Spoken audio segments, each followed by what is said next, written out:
ओम नमः शिवाय। वट सावित्री व्रत सुहागिन महिलाओं का एक विशेष व्रत माना गया है।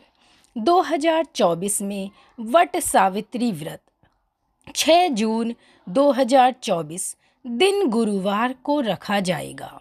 पंचांग के अनुसार वट सावित्री व्रत के दिन पूजा का शुभ मुहूर्त प्रातः 11:52 से दोपहर 12:48 तक रहेगा। इस समय वट वृक्ष की पूजा की जाएगी। वट सावित्री व्रत के दिन महिलाएं लाल और पीले वस्त्रों को ही धारण करें। वट सावित्री व्रत की पौराणिक कथा। भद्र देश के राजा के कोई संतान नहीं थी। संतान प्राप्ति के लिए वह 18 साल तक यज्ञ और तपस्या करते रहे। उनकी तपस्या से सावित्री देवी प्रसन्न हुईं और उन्हें संतान के रूप में एक रूपवान, गुणवान और तेजस्वी कन्या होने का वरदान दिया। देवी के वरदान से राजा के घर एक कन्या का जन्म हुआ। राजा ने उस कन्या का नाम सावित्री रखा। सावित्री की शादी की उम्र होने पर राजा को अपनी कन्या के लिए कोई योग्य वर नहीं मिल पा रहा था। एक दिन सावित्री तपोवन गईं। वहाँ उसने एक सुंदर युवक को देखा जिसका नाम सत्यवान था। सत्यवान साल्व देश के राजा धुमतसेन का पुत्र था। धुमतसेन के अंधे होने की वजह से उन्हीं के मंत्रियों ने उनका राज्य हड़प कर लिया था। इसीलिए वह जंगल में अपनी पत्नी और पुत्र के साथ ही अपना जीवन व्यतीत कर रहे थे। सावित्री ने सत्यवान और उसके पिता के बारे में अपने पिता को बताया और सत्यवान से विवाह करने की इच्छा प्रकट की। सावित्री के पिता अपनी पुत्री की इच्छा को पूरा करने के लिए तपोवन जंगल गए और वहां पहुंचकर राजा ने सत्यवान के पिता से मिले और उन्हें अपनी बेटी सावित्री के लिए उनके पुत्र सत्यवान से विवाह का प्रस्ताव दिया। सावित्री के पिता की बात सुनकर सत्यवान के पिता ने बड़े ही निराश मन से कहा, राजन, मुझे आपका प्रस्ताव मंजूर है। मेरा पुत्र सत्यवान बहुत ही बलवान, गुणवान और धर्मात्मा है। इस विवाह से मुझे कोई भी आपत्ति नहीं है। लेकिन ऋषि नारद ने मुझे बताया है कि सत्यवान अल्प आयु है, जिसकी अगले वर्ष अमावस्या के दिन ही मृत्यु हो जाएगी। इसीलिए मैं आपसे विनती करता हूँ कि आप किसी और युवक से अपनी पुत्री का विवाह करवा दीजिएगा। उनकी बात को सुनकर सावित्री और उसके पिता बहुत ही निराश हुए। तब सावित्री ने कहा, मैंने अपने मन से सत्यवान को ही अपना पति माना है, इसीलिए मैं किसी और से विवाह नहीं कर सकती।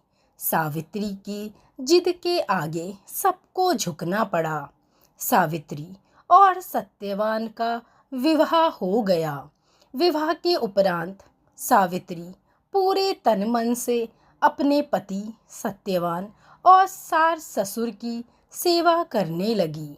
इसी तरह एक वर्ष भी निकल गया और सत्यवान की मृत्यु का दिन करीब आ गया। जैसे जैसे दिन कट रहे थे, सावित्री का मन बड़ा ही उदास रहने लगा।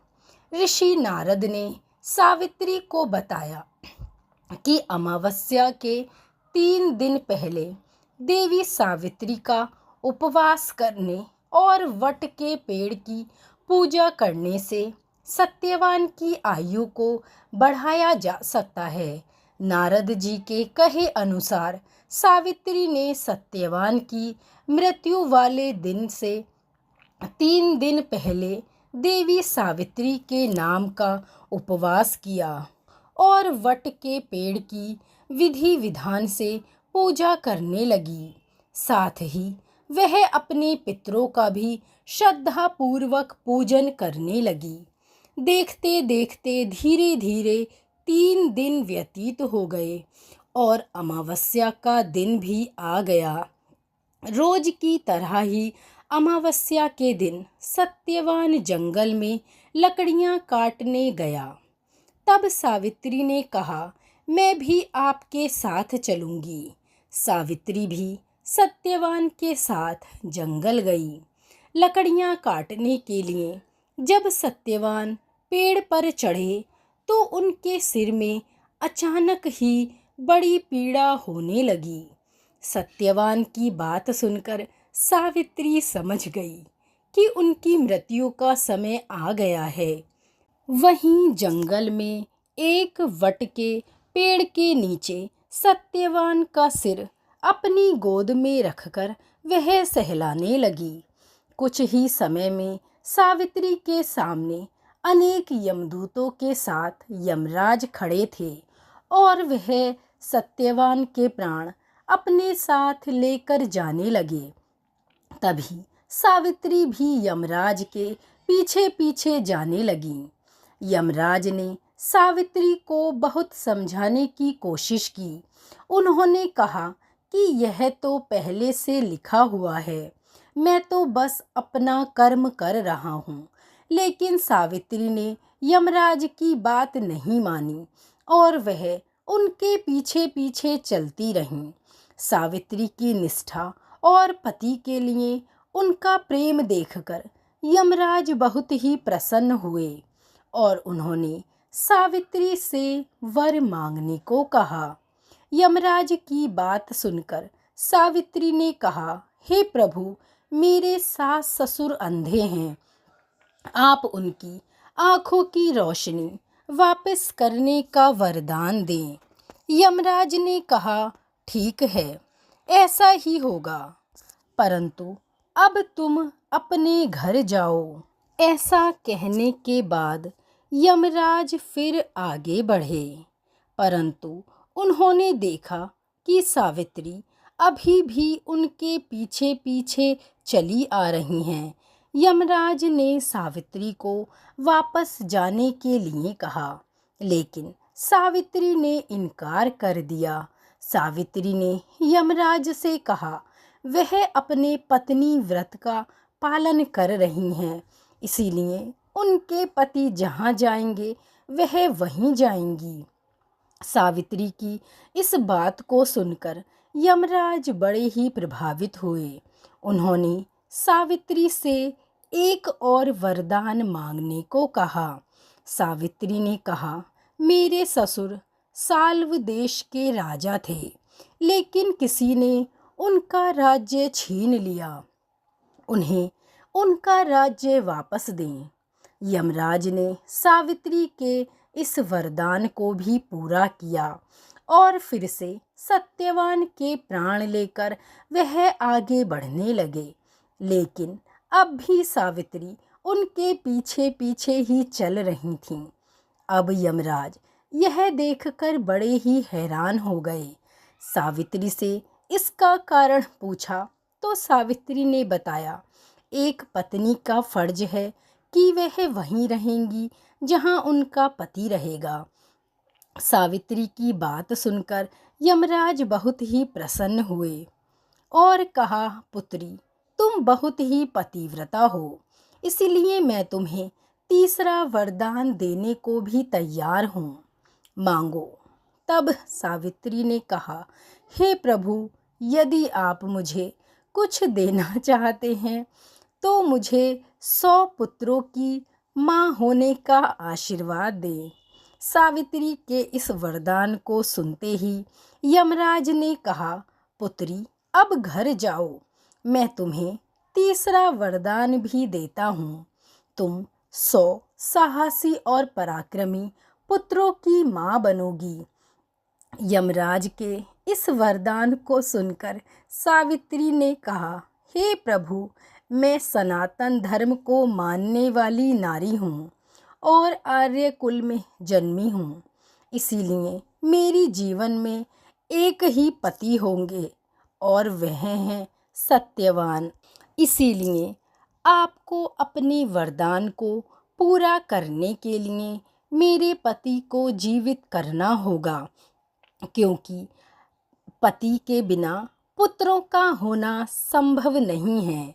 सावित्री की बात सुनकर यमराज ने सत्यवान के प्राणों को वापस छोड़ दिया और सावित्री से कहा, पुत्री, अब वापस जाओ उसी पेड़ के नीचे जहाँ पर तुम्हारे पति का शरीर पड़ा है।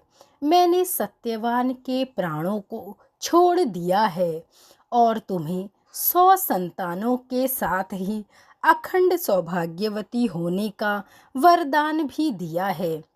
यमराज की बातें सुनकर सावित्री वापस उस वट के पेड़ के नीचे आ पहुंची जहां उसके पति सत्यवान का शरीर पड़ा था।